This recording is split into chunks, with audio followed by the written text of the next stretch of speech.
नमस्कार दोस्तों, 1980 के दशक की बात है। इस समय पर पूरे वर्ल्ड की पॉपुलेशन ग्रोथ बहुत ही ज़्यादा तेज़ी से हो रही थी और इस पॉपुलेशन ग्रोथ की वजह से बहुत सारी समस्याएं भी देखने को मिल रही थी, जैसे पर कैपिटा इनकम का बहुत ही ज़्यादा कम होना एंड प्राकृतिक संसाधनों की कमी पड़ना। ये उन कारणों में से कुछ मुख्य कारण थे और दोस्तों शायद इसी वजह से इस पॉपुलेशन ग्रोथ को रिकॉग्नाइज करना बहुत ही इंपॉर्टेंट हो जाता है। और दोस्तों इसी वजह से 1989 में United Nations Development Programme's Governing Council ने स्टेब्लिश कर दिया कि 11 जुलाई को अब हर साल पूरी दुनिया वर्ल्ड पॉपुलेशन डे के रूप में ऑब्जर्व करेगी। और दोस्तों फिर इसके बाद पहली बार पूरे वर्ल्ड ने 11 जुलाई 1990 को वर्ल्ड पॉपुलेशन डे के रूप में ऑब्जर्व किया और ये वो टाइम पीरियड चलने लग रहा था जब पूरी दुनिया की पॉपुलेशन 5 बिलियन के भी ऊपर जा चुकी थी। अगर अभी की बात करें तो अभी की डेट में पूरे वर्ल्ड की पॉपुलेशन 8 बिलियन से भी ऊपर जा चुकी है। और आपकी जानकारी के लिए बता दूं कि 1 बिलियन में होते हैं 100 करोड़। अगर अभी के लिए देखा जाए कि पूरी दुनिया में सबसे ज्यादा पॉपुलेशन किस कंट्री के पास है, तो जी हाँ दोस्तों, अब इंडिया ने सरपास कर दिया है चाइना को। और अभी के लिए इंडिया की पॉपुलेशन बताई जाती है 1.4 बिलियन के अराउंड एंड चाइना की पॉपुलेशन बताई जाती है 1.35 बिलियन के आसपास। वैसे दोस्तों मैंने आप लोगों को पहले ही बताया कि एक्सेसिव पॉपुलेशन ग्रोथ की वजह से काफी सारे नुकसान भी होते हैं, बट आप लोगों को मैं जानकारी के लिए बता दूं कि एक्सेसिव पॉपुलेशन ग्रोथ ना होकर के अगर एक्चुअल पॉपुलेशन ग्रोथ पर होती है तो वो किसी भी कंट्री के लिए फायदेमंद भी साबित हो सकता है। जैसे आप लोग एग्जाम्पल के तौर पर देख लें चाइना को,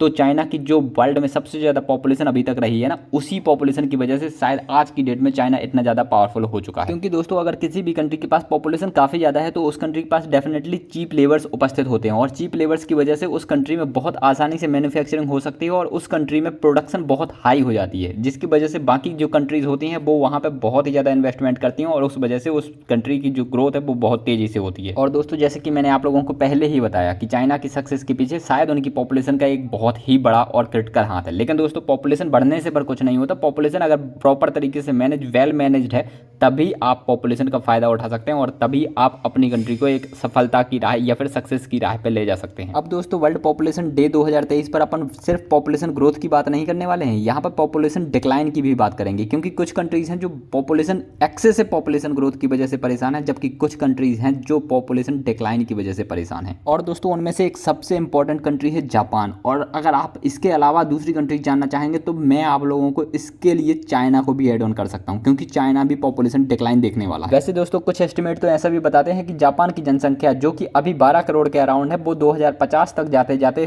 8 या 9 करोड़ के आसपास बचेगी। और चाइना के लिए भी ये बहुत बड़ी समस्या है, क्योंकि चाइना अभी के लिए जो 1.35 बिलियन चाइना की जनसंख्या है वो हो सकता है 2050 या फिर 2070 तक जाते जाते 1 बिलियन से भी नीचे आ जाए। वैसे दोस्तों जब तय किया गया था कि हर साल 11 जुलाई को पूरी दुनिया वर्ल्ड पॉपुलेशन डे के तौर पर ऑब्जर्व करेगी, तो उसके पीछे का रीजन ये था कि 11 जुलाई एटलीस्ट एक दिन तो पूरी दुनिया फोकस करेगी, अटेंशन देगी ऑन द पॉपुलेशन इशूज़।